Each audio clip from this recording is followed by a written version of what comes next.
दोस्तों अगर आपको ये वीडियो पसंद आए तो वीडियो को लाइक करें, सब्सक्राइब करें और इस घंटे को बजाएं ऑल प्रेस करें हमारी वीडियो सबसे पहले देखने के लिए।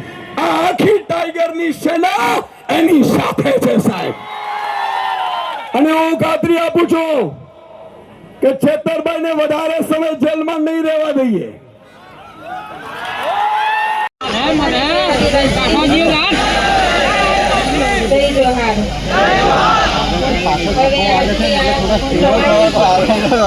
રેલિંગ અડી ગઈ છે, આખી રેલિંગ પર પ્રેશર આવી જશે।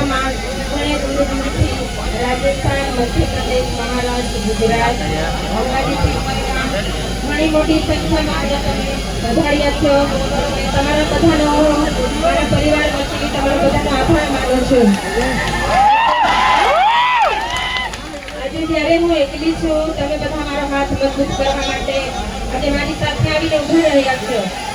વરસાદના દિવસો છે, કામના દિવસો છે, છતાં પણ તમારો ટાઈમ કાઢીને તમે અહીંયા મારી સાથે આવીને આજે મારો દુઃખનો ટાઈમ છે તો તમે મારા દુઃખમાં ભાગીદાર બન્યા છો, એટલે આવી જ રીતે તમે મને સાથ સહકાર આપતા રહેશો એવી હું તમારી આશા રાખું છું। તમારી પાસેથી અપેક્ષા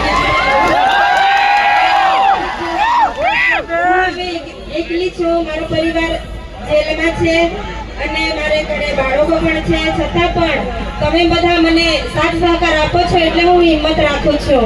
મારા મનોબળને મજબૂત કરો છો તમે, એટલે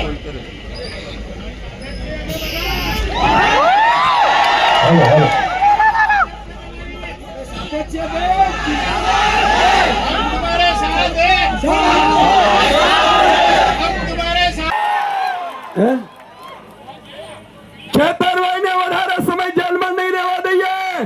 મિત્ર તમે જોયું છે આજે ડ્રગ્સ પેડલરો તમારા મને સાથ સહકાર આવી જ રીતે મળતો રહે એવી હું આશા વ્યક્ત કરું છું। અને બીજું, હવે જે 18 દિવસનું બાળક હતું આપણે બધા જાણીએ છીએ 10 દિવસ જેલ ભોગવીને આવ્યું છે, પણ તમે બધા અહીંયા એકતા બતાવી અને હાલ જાણવા મળ્યું કે જામીન મળ્યા છે, તો આવી જ રીતના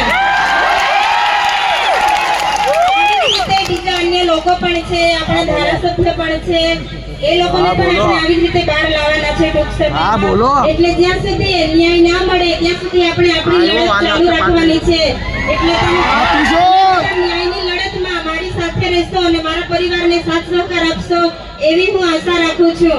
હવે જ્યારે તમે બધા સાથ સહકાર આપશો એવી હું આશા રાખું છું, જ્યારે હું મુલાકાત માટે જઈશ તો હું ધારાસભ્યનું મનોબળ વધારવા માટે દરેક સમાજના લોકો, આપણા ત્યાં પ્રોગ્રામ હતો, દરેક સમાજના લોકો તમારી લાગણી, તમે જે લડો છો તે લડાયકને માન આપીને બધા જ અહીંયા પધાર્યા છો એવું હું તમારા બધા વતી ત્યાં મેસેજ પહોંચાડીશ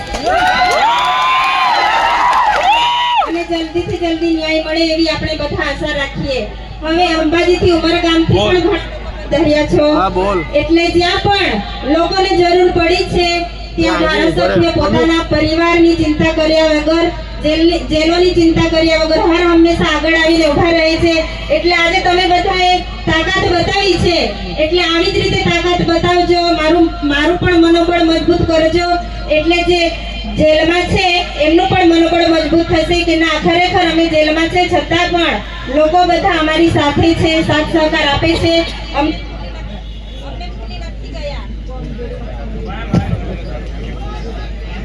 અમને ભૂલી નથી ગયા એવું જોઈએ।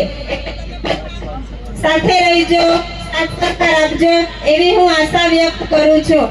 હવે એક વાર નથી, બે વાર નથી, આપણી સાથે આ ત્રીજી વખત તમે પણ હર હંમેશા સાથ સહકાર આપો છો। જ્યારે પણ હું આમંત્રિત કરું છું કે હું એકલી છું, તમે બધા સાથ સહકાર આપજો, તો તમે બધા ઘણે દૂર દૂરથી અહીંયા પધારો છો, એટલે તમારો બધાનો હું આભાર વ્યક્ત કરું છું। અને દરેક સંગઠનના અગ્રણીઓ, વડીલો, ધારાસભ્ય અહીંયા જે પધાર્યા કાઢીને એટલે તમારા બધાનો હું ખૂબ આભાર માનું। આટલું કહીને મારી વાણીને વિરામ આપું છું। આભાર।